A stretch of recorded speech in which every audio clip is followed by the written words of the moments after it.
Добра вечер, почитувани гледачи. Јас сум Драган Милосавлjević, вие следите емисијата Заспи. Ако можеш, последна за оваа работна недела, во ден среда, кога наистина се случуваат се уште многу интересни настани каде сакате, дали кај нас, дали и во светот.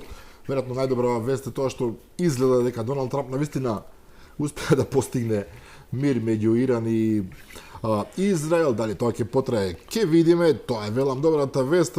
Претседателката Гордана Силјановска е во Хаг, каде што се случува самитот на НАТО, каде што изгледа ќе се бараат повеќе пари од вообичаеното. Марк Рюте, секретарот на Алијансата, рече дека нема бегање од тоа. Ќе видиме како ќе излезе. Таму имаше и средба претседателката со бугарскиот премиер, во исто време кога бугарскиот претседател Румен Радев им напиша писмо на сојузниците во Европската унија, ако така можам да кажам, полно со критики кон Македонија по вчерашниот бугарски дебакал, ако така смееме да го наречеме, кога беше усвоен извештајот во Комитетот за надворешни работи на Европскиот парламент за Македонија без бугарските амандмани.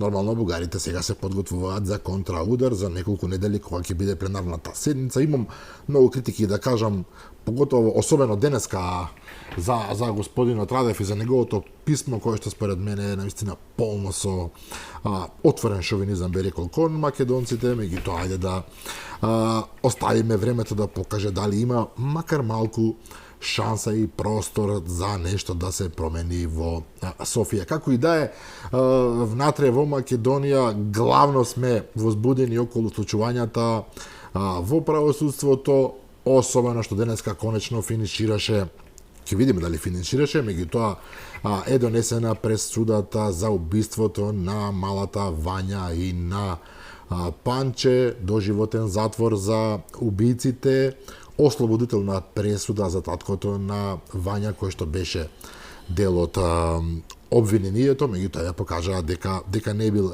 виновен. Вечерва имам гостин кој што е дел од адвокатската фела, не било кој, еден од веројатно најспособните во Македонија, но не само тоа, еден од оние, иако има околу 3000 адвокати, не се лажам, во Македонија, еден од оние 5-10 најмногу кои што имаат и храброст и она што го употребуваме пежоративно, да не кажам сега, да излезат на јавната сцена и да го кажат тоа што го мислат, без многу да се грижат кој што за тоа ќе помисли. Се разбира, мислам на господинот Сашко Дуковски. Добра вечер. Добра вечер. Добро е најдов. Да. Господин Дуковски, знам дека во принцип не сакате да коментирате случаи во кои што вие не сте инволвиран како бранител, се разбира, некако инволвиран како обвинет. Меѓутоа, случајот со убиството на Вања и на Панче не е било каков случај, се работи за случај кој што апсолутно ја констернираше јавноста, кој што предизвика едно страшно чувство и на огорченост, и на јад, и на дури би рекол омраза, и факт е дека овие луѓе јавноста ги осуди во моментот кога беше обзнането од тогашниот министер за внатрешни работи дека тие се осомничени за убиството.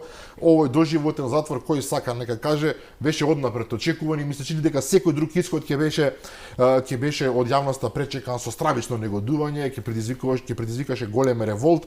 Така што во овој момент го добивме тоа што јавноста го очекуваше. Адвокатите на обвинетите, не само на осудените, убити сега веќе и формално, туку и на таткото на Вања се жалат во постапката, ќе одат пред апелација, се разбира, велат дека немало докази и така натаму и така натаму. Можете вака отстрана, како човек кој што е навистина инволвиран во фелата и ги знае сите деликатности на правниот систем, да дадете еден првичен суд за оваа осуда. Пресуда, се извинувам. Ќе се согласам со вас дека уште на таа несреќна пресконференција која што беше неколку часа со голема помпа направена од страна на министерот, поранешниот министер за внатрешни работи, господинот Оливер Спасовски, он тогаш си ја зема улогата на полицаец, на судија и на обвинител. И збореше во минато време како све веќе да е завршено, тогаш постапката почнуваше. Тој ги нарече тогаш тие сторители монструми, кои што сега секој има право да размислува како сака, но едно е тој суд за некого да го даде обичен човек, а друг е тоа да го каже прв човек на полиција. Тоа го не го подкрепи со ниту еден единствен доказ, особено во тој момент. Во тој момент он имаше само беше започната постапката, луѓето се наоѓаа во полициски станици, он веќе ги нарече убици, монструми, па даде една несреќна правна квалификација за мотивот зашто бил за ова убиство, а според него мотивот за ова убиство била некакво користолјубие, односно земање на грабнување заради земање на остварување на некаква парична корист. Со што видовме дека тоа на крајот не излезе точно, затоа што судот, иако изрече доживотни казни затвор за сега првостепените сторители на тоа кривично дело, ги ослободи во делот на грабнувањето на Панче, а за Вања ги се задржа и за грабнување и за убиство, но исто така и за таткото на Панче го тргна дека тоа е направено грабнување. Што ќе рече дека од 3 точки на обвинението 2 точки не успеа. Да, најаките успеа, но другите не успеа. Морам да ви кажам една единствена работа. Влијанието на јавноста, нажалост, е се уште многу големо и страшно. Значи, страшно. Со тоа не сакам да бидам сватен дека ако навистина овие лица се сторители на кривично дело, дека тие не ги добиле заслужените казни. Но сметам дека ова што е сторено, значи ова што ваквиот притисок на јавноста, мислам дека во многу допринесе на донесување на ваква пресуда. Исто сакам да кажем една друга работа. Јас сум шокиран од начинот на непрофесионалното водење на постапката од страна на јавното обвинителство. Од неколку аспекти. Цело време јавноста се замајува дека правната квалификација е всушност дека правната квалификација во овој конкретен случај е убиство заради користолјубие, но тоа воопшто не е така. Правната квалификација на Вања е заради убиство на малолетник, а правната квалификација за Панче е убиство на свирепи подмален начин. Така да никаде не се споменува користолјубие кое што го наведе обвинителството, а во првата како би рекол пресконференција несреќна, повторно ќе кажам, си дозволи да го даде тоа како главен мотив. И повторно сакам да кажам една друга работа. Овдека беа направени по мое од страна само што ги гледам работите. Замислете да сум бил јас во тој предмет. Значи од страна гледајќи ги работите. Денеска што ми падна на памет. Ве молам. Јавната обвинителка, едната јавна обвинителка, кога судот изрече ослободителна пресуда за таткото на Вања. Да. По закон, по императивна законска одредба е дека се укинува притворот. Обвинителката после изрекувањето на казната затвор, односно ослободителната пресуда за Вања, за таткото на Вања, станува и збори 20 минути како бара да се продолжи притворот. Која е логиката во тоа? Не разбирам. Ако е ослободен, тогаш е ослободен. Нема тука логика, тука има закон. Законот вели што ме донесена ослободителна првостепена пресуда, ти си притворот се укинува според императивните одредби на законот за кривична постапка. Значи автоматски во превода. Автоматски. А А другата обвинителка беше веројатно малку попрофесионална и со повеќе знаење на законот за кривична постапка, па стана, па бараше да се укине притворот. Значи, замислете, еден тим од обвинители, едната станува и збори. Значи, колку треба вие да не го познавате законот за кривична постапка, да барате укинување да барате продолжување на притворот кога имате ослободителна првостепена пресуда. Тоа е императивна норма каде што не може сакам неќам, се укинува по дефолт. Па како е можно тоа, господин Дикоски? Не разбирам, затоа што еве лаик, најобичен лаик, по чистата логика на нештата вели ако човек е ослободен, значи се прогласува за невин и тука завршува приказната. Како може тоа да не го знаат луѓе кои што занимаваат со оваа работа? Па јас затоа ви велам се шокирав, а имате и втора една работа што е тука. Имате и втора една работа што се случува тука. Знаете што е таа втора работа? Не станува збор тука лаик што мислел за некаква постапка. Тука станува збор за законска одредба која што не е таа законска одредба од закон за води, иако тоа мора да го знае јавниот обвинител. Се носи ослободителна пресуда, веднаш се укинува притворот од страна на судечкиот совет што го суди тој предмет. Какво барање за продолжување на притворот? Врз основа на што? Врз основа на која закон? Истата таква ноторна глупост, морам да го кажам, тоа беше кажано од истата таа обвинителка кога бараше после изрекувањето на доживотните затворски казни да се притворот продолжи. Исто како кога имате ослободителна пресуда се укинува притворот, за секоја друга казна, освен казната доживотен затвор, се одлучува дали ќе се продолжи притворот или ќе се укине притвор. Но ако се изрече казна доживотен затвор, исто така императивна одредба е веднаш да се по дефолт да се продолжи притвор. Тој не може да остане на слобода. Како можете вие да го барате тоа? И јас прашам како можете, не? Па не бе, јас сум шокиран и јас го кажувам тоа. Јас во својата кариера немам видено вакво правно непознавање на законот за кривична постапка. И уште една работа што најмалку е иста со овие две што ја кажам. Во едно од завршните зборови од исказите кои што ги дадоа на јавната на главната расправа, јавната обвинителка, една од тие две, вели: ние знаеме дека обвинителството нема докази, повторувам, ние знаеме дека обвинителството нема докази, ама обвинителството смета дека тие се сторители на кривични дела.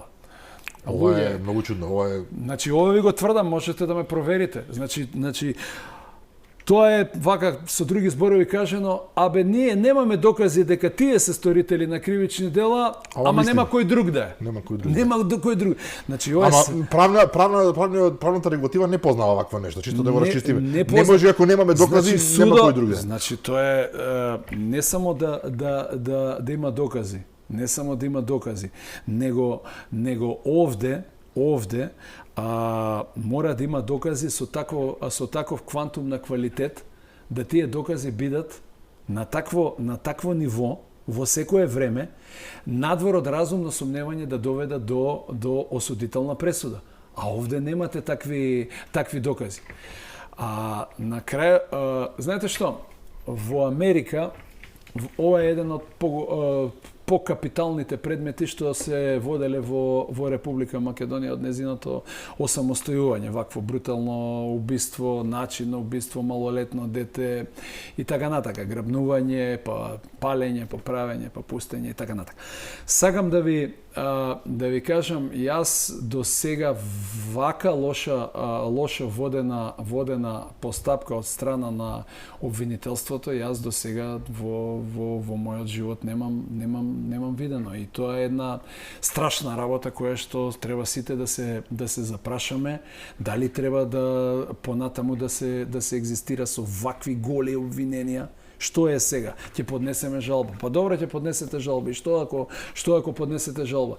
Кој ќе му ги врати, има он право ако стане правосилна на таткото на Вања. Кој ќе му ги врати тие години и години дали вие го видовте првиот ден кога он излезе од притвор па отиде во домашен притвор, на што изгледаше? Изгледаше на 30 години. Уништен човек, уништен човек. Дали вас ви е логично да човек кој што соработува активно со полицајците и им ги дава снимките од безбедносни камери после да биде обвинет. Знаете зошто е тоа? Тоа е само да бидат опфатени, тоа е мајндсетот на поранешниот министер за внатрешни работи, да бидат опфатени што може повеќе лица, па тие ако се виновни, Добро, ако тие не. се ние нашето го завршивме, судот ги ослободи. Тоа е старата добра полициска изрека.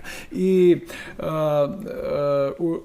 значи уште една работа, она што ви го реков, во ваков капитален случај во Америка. Значи, еве го, земете го еден од најголемите случаи О.Џ. Симпсон, што беше што утепа... Познатиот спортист кој што уби сопругата. Кој што утепа својата сопруга. Исто имаше тим од двајца адвокати, еден машко и една господја.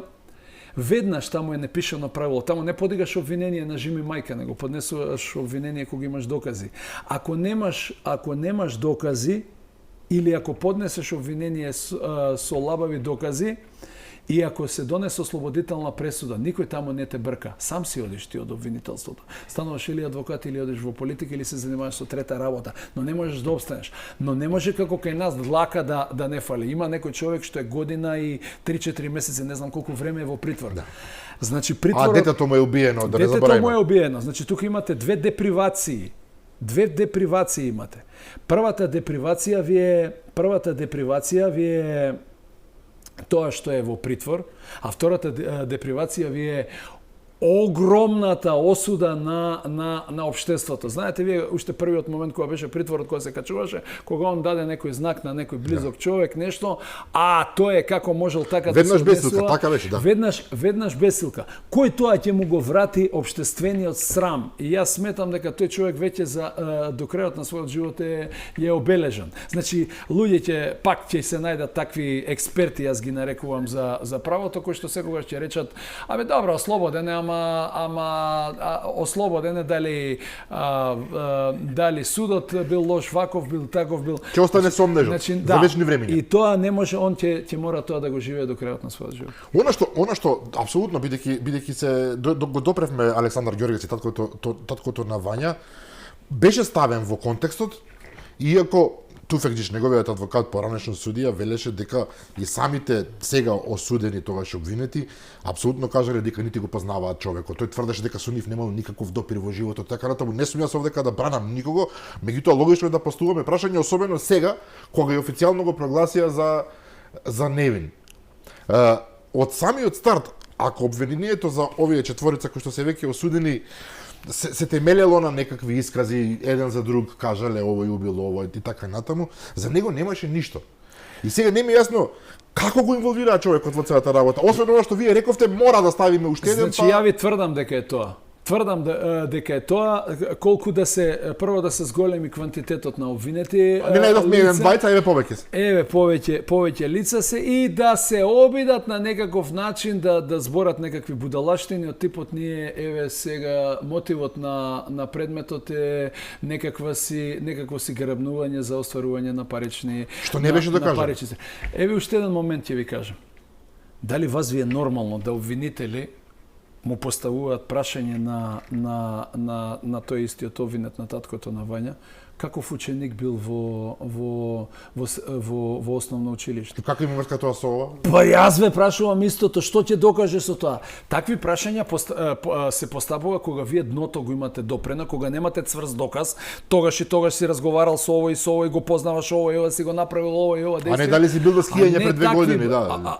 Не, па он почна веќе не знам од која причина, веројатно човекот беше ван себе кога рече: сега прашајте ме, јас учев со Шеќеринска во исти клас, дали има позадина, да. Ни го препарираа мозокот пошто бевме најдобри ученици. Каква врска има дали си бил ти претседател на клас или нешто? Тоа и зачудува неверојатната упорност на останувањето на обвинението до завршни зборови до крај.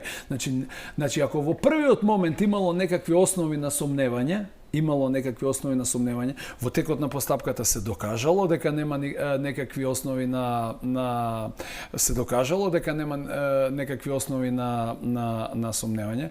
Ако е тоа така, дека нема некакви основи за сомневање, тогаш не е никаква срамота секако е 3 пати попрофесионално и правно издржано да вие го повлечете обвинението за Во најмала рака. во најмала рака за што е срамотата тука? Што е срамотата?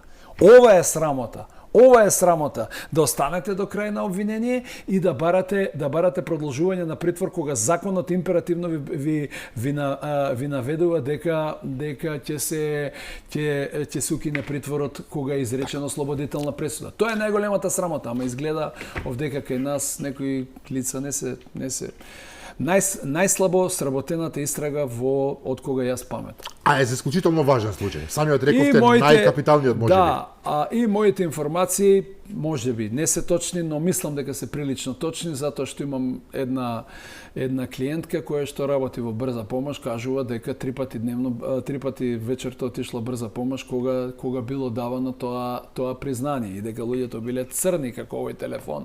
Значи во 21 век ти да изнудуваш признание. И втора работа, да повикуваш, да изнудуваш ти признание во 21 век, при ДНК, при балистички вештачења, при папиларни линии, при видеонадзор, при сите можни модерни технологии, ти да не можеш да заснуваш едно обвинение, тоа значи дека навистина немало никакво дело. И пазите оваа будалаштина. Го викаат полицаецот кој што работел на предметот. Полицаец, инспектор, му го заборев името. И тоа се смеев кога го гледав него на телевизија. Буквално се смеев. Тој вели јас кога ни покажуваше таткото на Вања каде е одел, што правел, веројатно е таму, ми изгледаше сомнителен, како од драмите на Нушич. Која е правната релевантност на некој си полицаец да кажува некој дали му бил сомнителен или не? Тоа е само впечаток негов, совршено ми е гајлен. Човекот нити е психоаналитичар, нити е на вештачење, татко му на Вања, нити го анализира конзилиумот психотерапевти да оценат дали лаже или ја збори вистината. Него му делувало дека бил сомнителен и ти ќе го судиш него, прво го повикуваш како сведок, да каже негов впечаток, прво сведок се вика не за впечаток, што видел или слушнал, а не како му изгледал по физикус и така натака.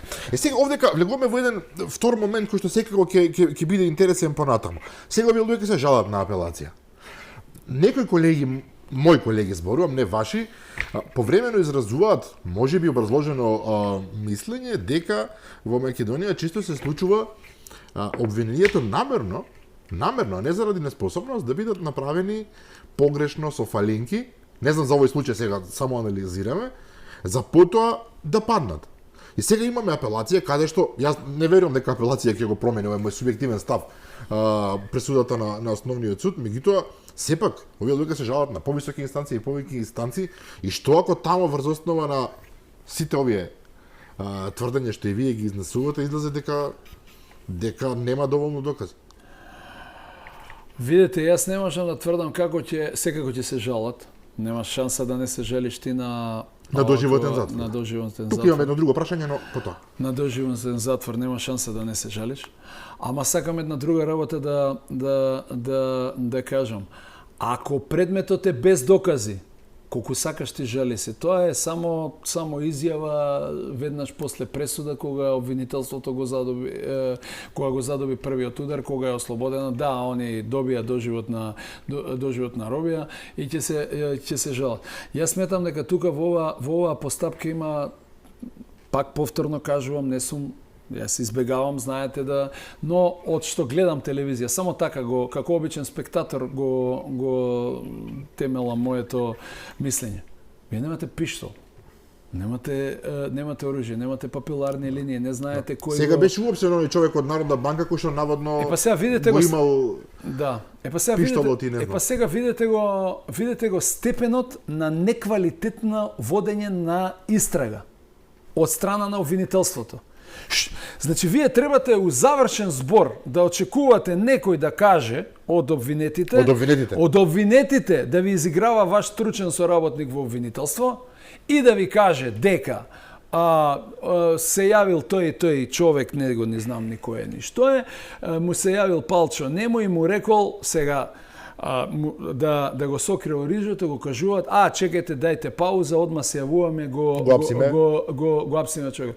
Каде бевте 6 месеци истрага? Го имавте целото време на светот. Зошто тоа не го направивте тогаш? Што дремевте? Со какви глупости се занимававте? Значи, ова е невидена срамота за обвинителството, но кој како го разбира. Значи, јас сум учен и така се обидувам да практицирам дека пресудата се заснова врз основа на доказите изведени на главната расправа.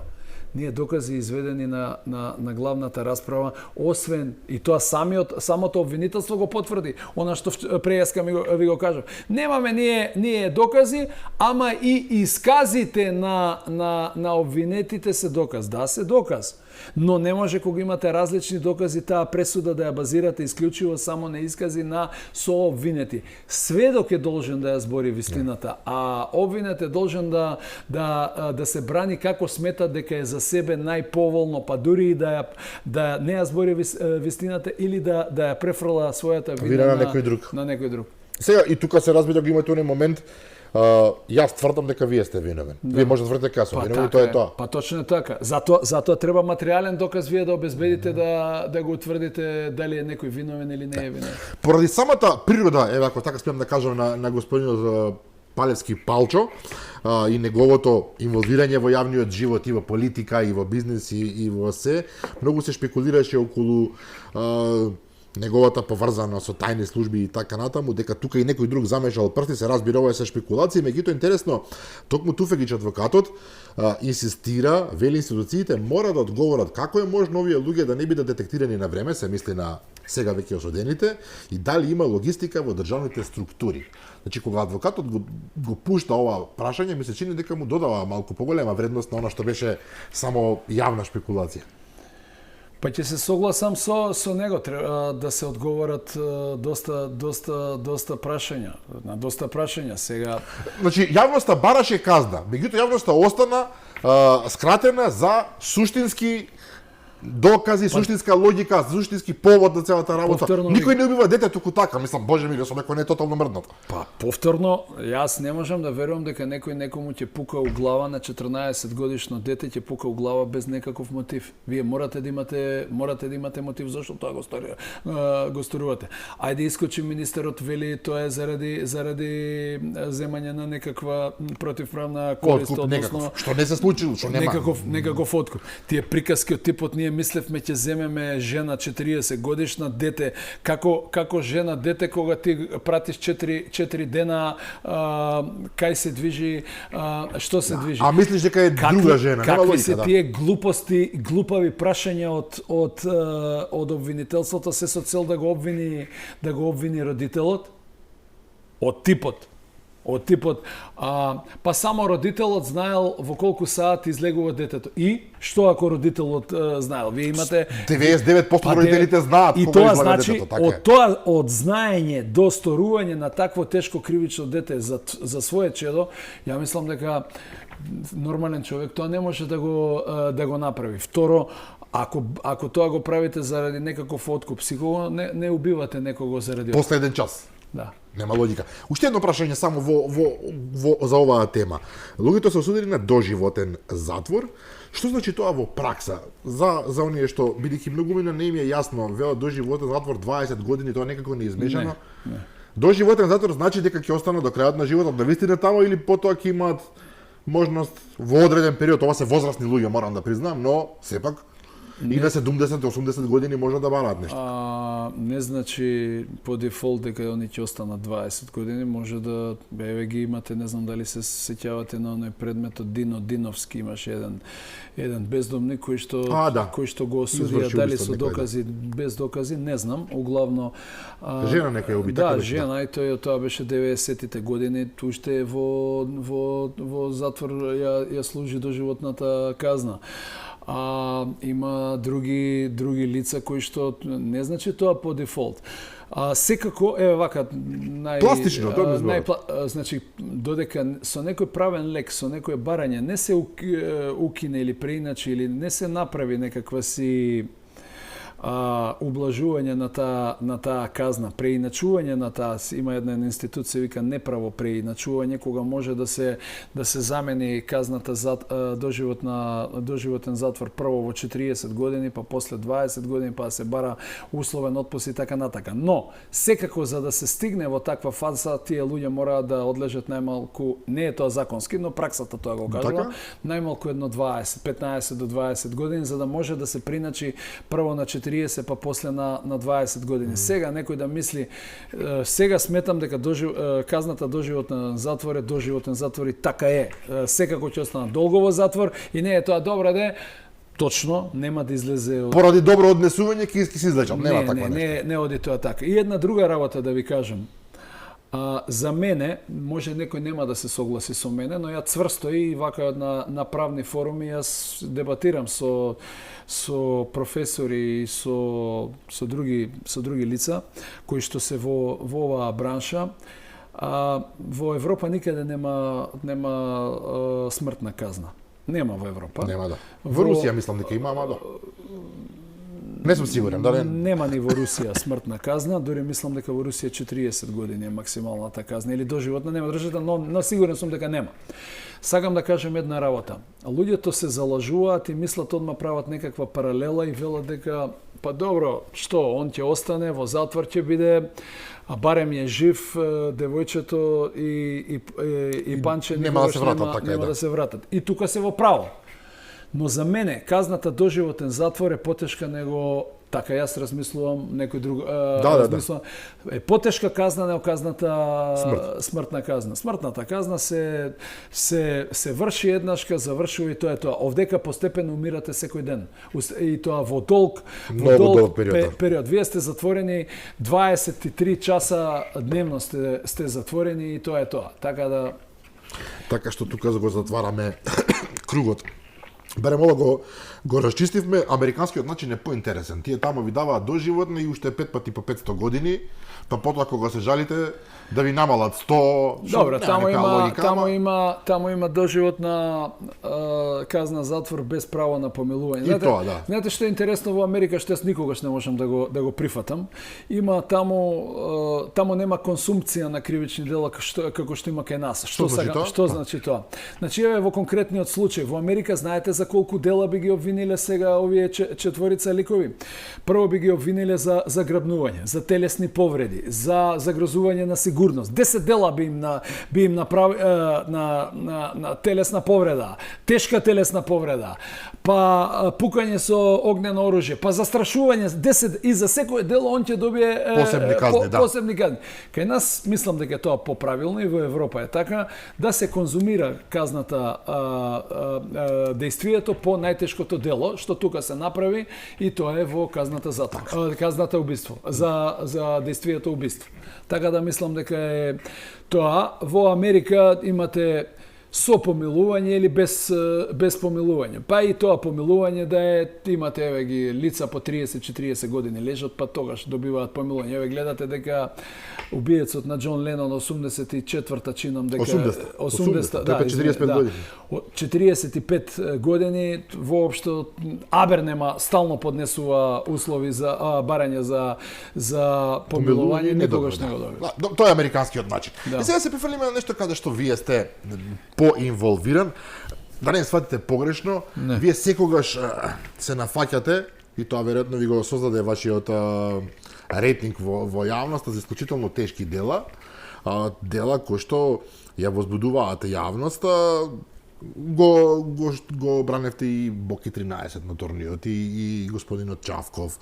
Меѓутоа мислам дека со случајот со Васил Јованов, така се каже човекот кој што беше осуден, младиот човек од 20 години за убиството на Фросина, особено жестоко го прими јавноста. Некој полу шега, полу иронично велја од сега понатаму Сашо Дикуски е адвокат на ѓаволот. Вие излеговте на онаа фамозна пресконференција заедно со родителите на Васил, кога тоа беше речиси бласфемија. Да излезете и да зборувате во момент кога повторно јавноста беше исклучително наелектризирана, протести и така натаму. Кажавте тоа што имавте да го кажете. Меѓутоа, овој случај сега има, ајде да речеме, дополнување. Васил беше осуден на 12 години затвор, што е една од најдолгите казни за ваков вид на кривично дело. Меѓутоа таткото негов исто така е обвинет. Сега не ми е јасно, вие го браните и него или не ми е баш јасно тој дел. И рекоа дека пред вчера, ако не се лажам, обвинителството го намали за еден степен обвинението за него. Да. Што сакате прво да ви одговорам?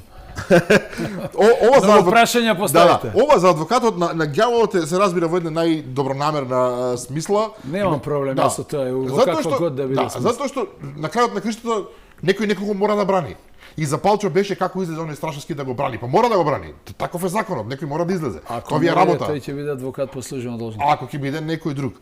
Меѓутоа повторно велам, кај овие крајно сензитивни случаи, каде што јавноста е накострешена, бара одмазда, со право или не, нема право да бара одмазда, меѓутоа таков е амбиентот, да речеме, каде што се освен најсуровата казна се доживува како неправда, како платени се адвокатите, платени се судиите, политички некакви врски и така натаму. И вие тука кога се нафаќате да го браните, имате морална дилема? Немам никаква морална дилема, затоа што сметам дека секој, јас воопшто не го гледам делото, него го гледам човекот, затоа што по сите европски конвенции и по сите европски правни документи и светски правни документи секој има право на одбрана. Морално право е дали некој бранител ќе прифати личен избор е дали некој бранител ќе прифати одбрана или нема да прифати одбрана. Ете, јас прифатив да го бранам Васил Јованов и во ниеден момент нити сум зажалил, нити мислам да зажалам. Во право сте за неколку, тоа адвокатот за ѓаволот, јас сум навикнат такви квалификативи да ми се ставаат. Живеете со тоа, нема проблем. Живеам со тоа. Добро, не е секогаш лесно, некој што нити ве знае, нити ве познава, некој си така наречен Facebook или Twitter херој во дупка да кажува квалификативи, копиле, мопиле, вака, така. Секој неговата цена е жртва на тоа, јас лично сум, така што живееме со тоа. Немам јас проблем со тоа. Неколку работи би кажал во врска со тој предмет. Тој предмет.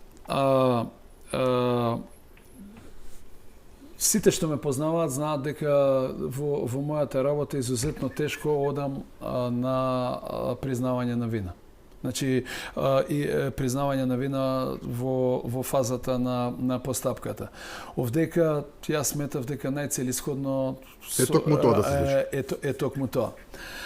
Ова признавање на вина во Америка се вика, јас можам да кажам дека сум еден од творците на тој закон, учествува во тогашната комисија, единствен адвокат бев со решение на тогашниот министер за правда. И што се добива со признанието на вина? Признанието на вина се сака да се направи следното, да се заврши постапката, да се откаже државата долги и скапи предмети, процеси, да му се докаже на сторителот дека не се исплати да врши кривично дело, но секако и сторителот со самото свое искрено признание, каење, кое што Васил точно го направи да добие некаква си адекватна казна во однос на сваќањето на тоа што го сторил. Вие самите рековте, јас ви го потврдувам тоа. Не постои во Македонија казна затвор, особено не постои казна затвор за сообраќајна незгода, независно колку сообраќајни прекршоци извршил Васил Јованов, со признание, ви повторувам, со признание од 12 години затвор. Повторувам, со 12 години затвор. Дали знаете колку беше правосилната пресуда на човекот кој што е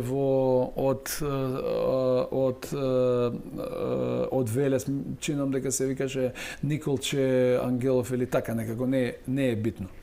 Неговата правосилна пресуда без признание на вина, со два прекршоци повеќе од Васил, со едно кривично дело повеќе и со два прекршоци повеќе, значи бега од лице место, па кога полицијата го лоцира каде е, што е, како е, Он се пријавува и овакво и втората Кај Васил тоа не беше случај, што да кажеме, тој беше на лице место, остана таму. и таму имате девојче малолетник починато и тешки телесни повреди за мајката. Така да И колку потешко. добите? 8. 8 години. На истото место 2019 година е случајна иста таква сообраќајна незгода. На Партизанска. Истото место само на другата страна према на истото место, ова е према Карпош. Ова е према центар. Ова е према центар. Знаете колку заврши таа казна? Таа постапка? 3,5 години. Она што мене ме боли, ова е талионско начело. Лекс талионис. Око за око, зап за зап. Јас не можам да чувствувам никаква емпатија за тој татко. Јас се обидов да чувствувам емпатија, но кога го видов прв пат ова го зборам во некоја емисија, мислев да молчам, тргнувајќи дека изгубил чедо и изгубил најмилото во животот и дека не треба тој човек да се остави да се тагува. Но она што тој го прави нема врска никаква со некакво тагување. Дали вие видовте, доволно ви е да видите неколку инсерти од самото судење и секоја негова изјава, дека он чита од неговиот мобилен телефон. Значи некој му ги спрема тие него, на неговата ќерка, на неговата жена. Добро, Значи, тоа не е злодело сега, бе, мало. Не, јас не реков дека е како може да биде тоа злодело. Но едно е ти некого да жалиш и да не си задоволен од нешто, а друго е да употребуваш квалификативи да сите ти се тебе виновни за сообраќај за таа пресуда. Дали вие го видовте тој човек како дивее во судот?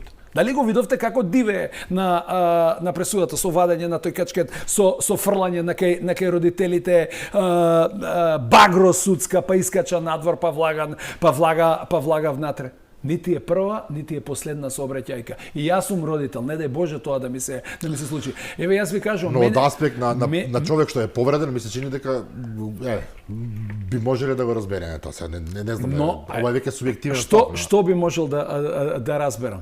Значи он се противеше да биде изведен како доказ,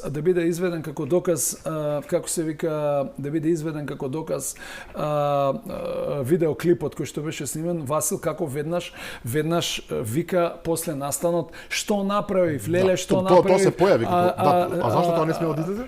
Не сме, они се противеа. Па не знам, по нивното видување не сме тоа да се гледа. Значи, ако веќе влегуваш и учествуваш во една кривична постапка, тогаш се мора да се извади. Па се мора да се извади, не само вас што ви користи. И сега 12 години биле малку, 20 години биле малку, па коментира со некакви небулозни, идиотски коментари. Значи, Васил Јованов имаше еден адвокат во постапката за опојни дроги. И тој адвокат сега го застапуваше по укинатата пресуда во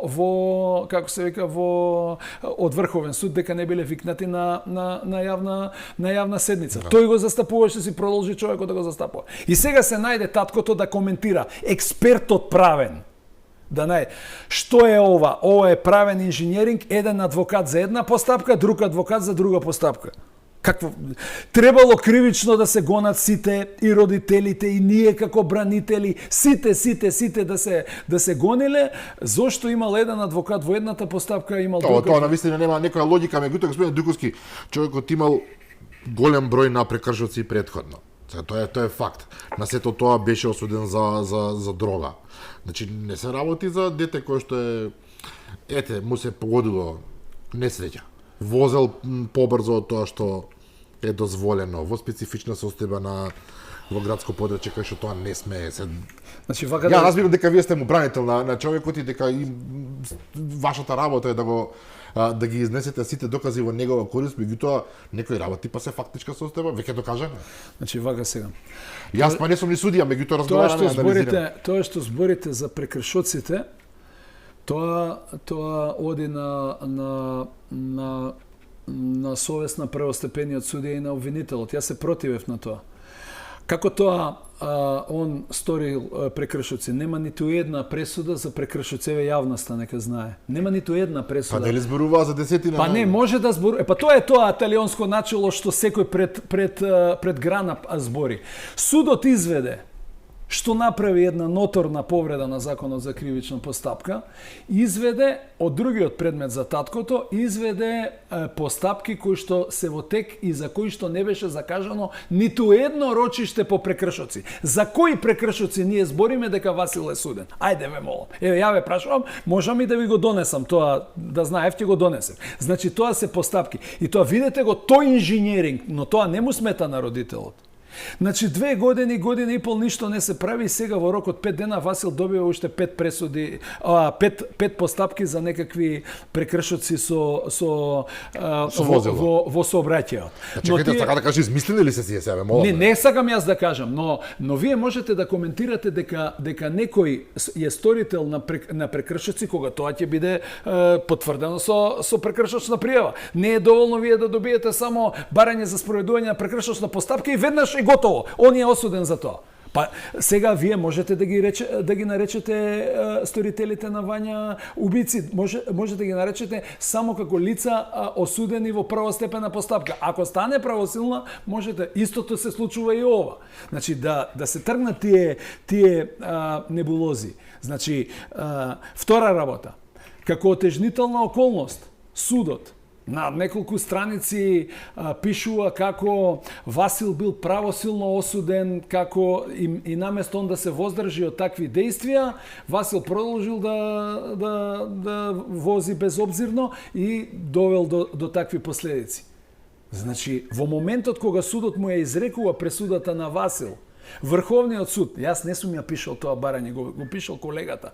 Врховниот суд ја укинува таа пресуда од 3 години и 10 месеци. Значи Васил тогаш се третира како неосудувано лице. И која е таа казна од 12 години? Значи, јас ќе се согласам ако биле казните до сега такви. Него не можете вие до сега да биде 4. Колку заврши казната кај со каква казна заврши кај ова, како се вика, кај Сити Мол, кога беше не знам како се викаше тоа девојчето со еден Цитроен исто на пешачки премин, 4 години.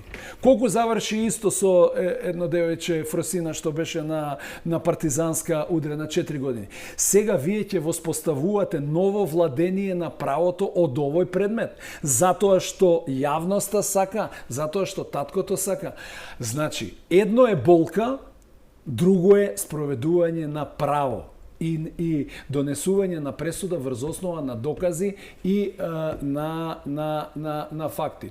Чуму е признание на вина ако вие му давате 12 години, а до тогаш највисоката казна ви е 8 години со два повеќе прекршоци. Затоа што некој ви притискал, ќе толерирате дивљачко однесување во... Чекајте, велите со два повеќе прекршоци, значи сепак имало прекршоци кај... Не, кај овој другиот. Да, но два повеќе прекршоци од Васил. Па ја не велам Васил дека нема, затоа признавме вина. Васил има 4 прекршоци. Возење под алкохол, без возачка дозвола, на црвено и поголема брзина. Јас не бегам од тоа. Да, но ке согласите дека сите овие работи се и тоа како презумција некој да направи ваква глупост. Да, ама така е. Сакам да ви кажам за како може, нели според уставот сме сите еднакви, јасно сакам да кажете. Како некои се поеднакви. Ајде тоа објаснете ми го. Од сега ќе почне да владее, од Васил Јованов ќе почне да владее правото во Македонија. А добро, што е со таткото? Зошто го намалија сега степенот на обвинението за него? Иако не се појави таткото во суд, затоа што не добил, ако не се разбрам, правилно испратена покана. Неуредна достава. Да, неуредна достава. Значи, ја не знам зашто судијата мене ми пратила покана.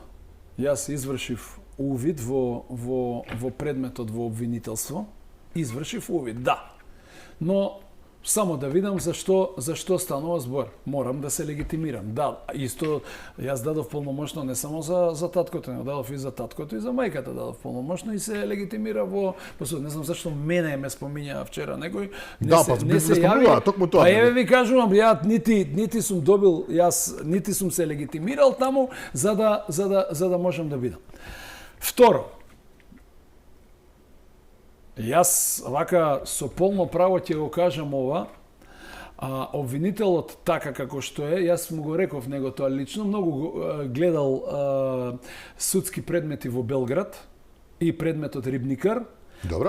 Па таму затоа што е обвинет таткото, па обвинет сега тука ќе го обвинеме и во овој предмет. Ајде, не мора да бидете правник. Таткото на тоа дете е малолетник, чисто да кажеме, таткото е, значи обвинет затоа што малолетник имал син. Дотолку син. повеќе Васил не е малолетник. Васил не е малолетен, да. Ајде овој правен нонсенс, дали заради тоа се замисли обвинителот, па го смени на полесно дело. Сите од нас имаме дома ножеви, така? Јас тоа му го поставив како прашање на јавниот обвинител. Сите имаме во кујна ножеви. Не знам какави се вашите деца, дали имате. Добро, но има ножеви човек. Не, чекајте. Значи сега јас ако купам нож, така, и го ставам ножот во кујна, така. Мојот син кој што е полнолетен го земе, полнолетен е Васил Јованов. Го земе тој нож и избоде некого на улица. Дали јас ќе одговарам дека сум му дал општо опасно средство? Ај одговорете ми. Логиката вика не се разбира. Така. И каде вие треба да имате умисла за тоа дека сте му го давале тоа возило. Јас лично го знам татко му, ја ви тврдам дека тој е најголемиот противник за такви работи. Но нели Васил ја крадел колата, тоа Па крадење е едно, а теретен беше до сега дека дека доброволно му ја давал таткото. И една друга работа. Ако овдека имаше Васил прекршоци, јас призна вина. Овдека јас ќе престанам да се занимавам со адвокатура, овдека никогаш нема да признам вина, и тука навистина ќе се помачи малце јавниот обвинител да докаже. Помина време више кога вакви обвиненија ќе се подигаат. Нека ми докаже дека таткото има било каква поврзаност. Сите сме краделе возила, јас сум крадел возила, како вие го теретите таткото за полнолетно лице? Ајде тоа објаснете ми го. Да е малолетник, така и така. Како го теретите за полнолетно лице? И кога се случи настанот беше полнолетен. Апсолутно. Настанот е јануар месец. Така. Како и сега виде очигледно обвинителот. Затоа што возилото е на име на таткото, тоа е логиката некоја, ама тоа. Па еве ви го кажав примерот со ножот. По фискална сметка јас сум го купил ножот, мојот син боде некого, ја треба да одговарам за тоа. И сега го гони за 3 пати полесно дело, затоа што виде очигледно дека ова нема да помине, и со едно дејствие на извршување на друг начин. Што значи тоа во превод? Мене не беше јасно, што значи тоа на Па друг дека начин? тоа е фактички еден посебен член каде што на друг начин ја загрозил безбедноста во сообраќај. А тој друг начин е содавање на возилото на таткото. Ова на синот. Никогаш не му го дал возилото. Напротив, најголем противник се работи за војно лице кое што има беспрекорна кариера и така натака. Значи, јас тоа го тврдам. Значи, оној настан што е случен, што е загинато девојчето. Неќам да дискутирам за тоа. Значи, неќам да дискутирам. Јас сум родител, неќам да дискутирам. Но не дај Боже мене да ми се случи тоа. Така. Мене ми се случи исто, мојот син беше нападнат од едно пијано лице, јас нити отидов на суд, нити се појавив на суд, нити некогаш сум тужил за штета или нешто сум правил. Не дај Боже мене тоа да ми се случи, јас нема да знам, ми е гајле дали некој ќе биде осуден. Океј, секој си размислува како не се правам јас сега тука да некому сугерирам. Но не можеш да се секој мора да се понаша уредно во судот. Што правиме сега? Јас ако одговорев на тие навреди на братучедите на Фросина, копиле, мопиле, дати ова, дати она и така натака. И во што ќе се претвореше тоа? Судечкиот судија тотално се изгуби во тој предмет. И уште една работа ќе ви кажам.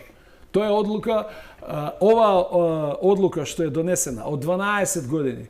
Тоа е резултат на судија кој што смета. Јас ќе му дадам голема казна, со голема казна не можам да сгрешам, ќе му дадам голема казна, па повисоките судови нека му мислат.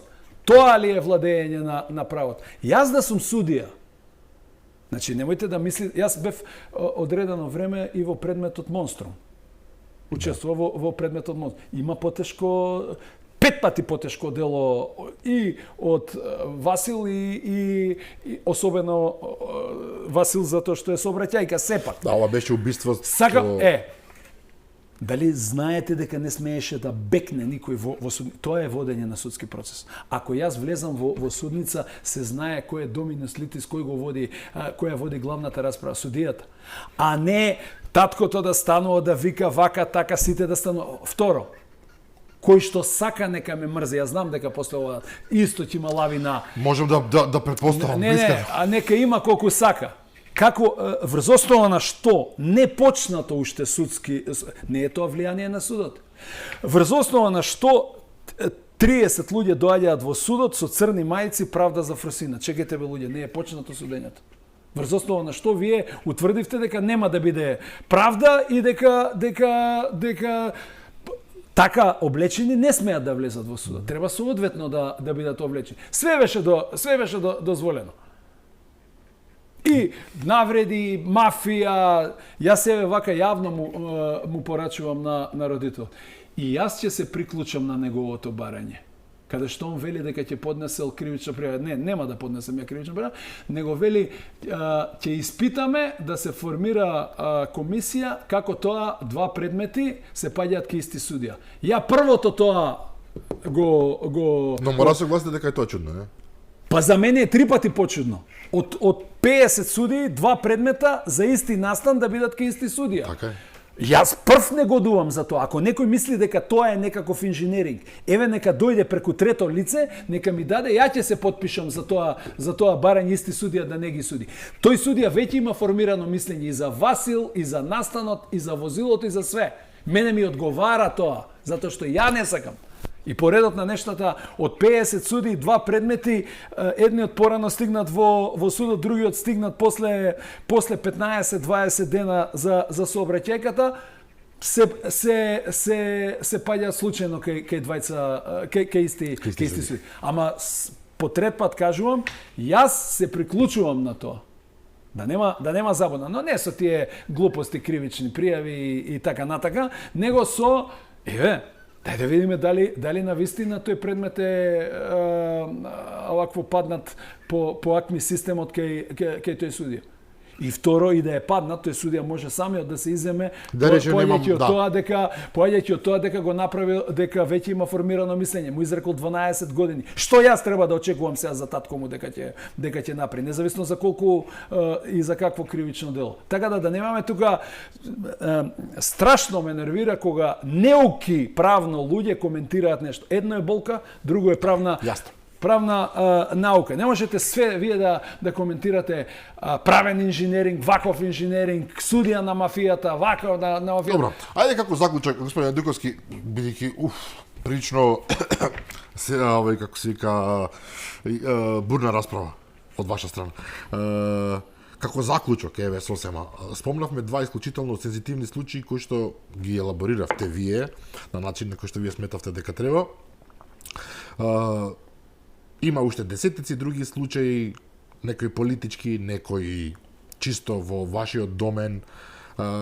И сето тоа, за жал, го носи нашиот правосуден систем во состојба 2% доверба.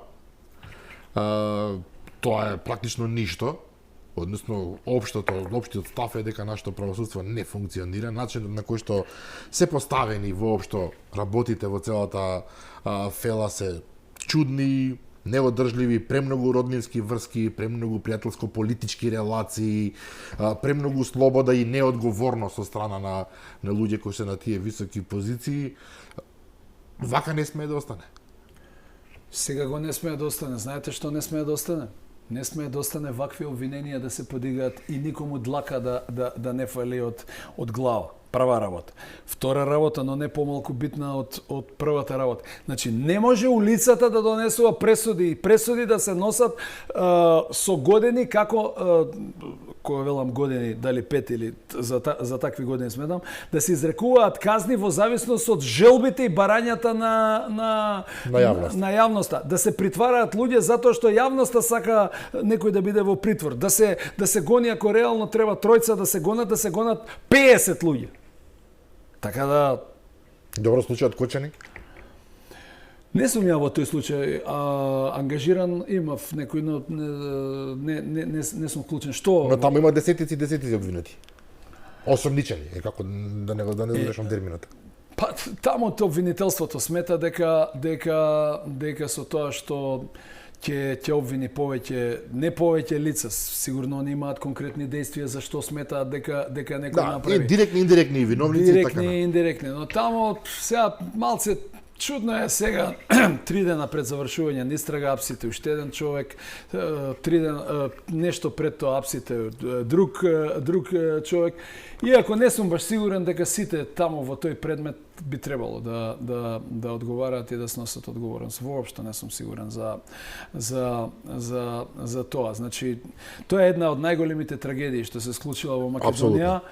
И јас, иако не сум учесник во тој предмет, еве уште еднаш им изразувам сочувство на сите тие луѓе. Вчера кога ги гледав во Поникви како одат на рехабилитација, тоа може само да се замисли они што све изгубиле, но сметам дека треба да се спроведе. Ова е еден огромен тест за нашето судство.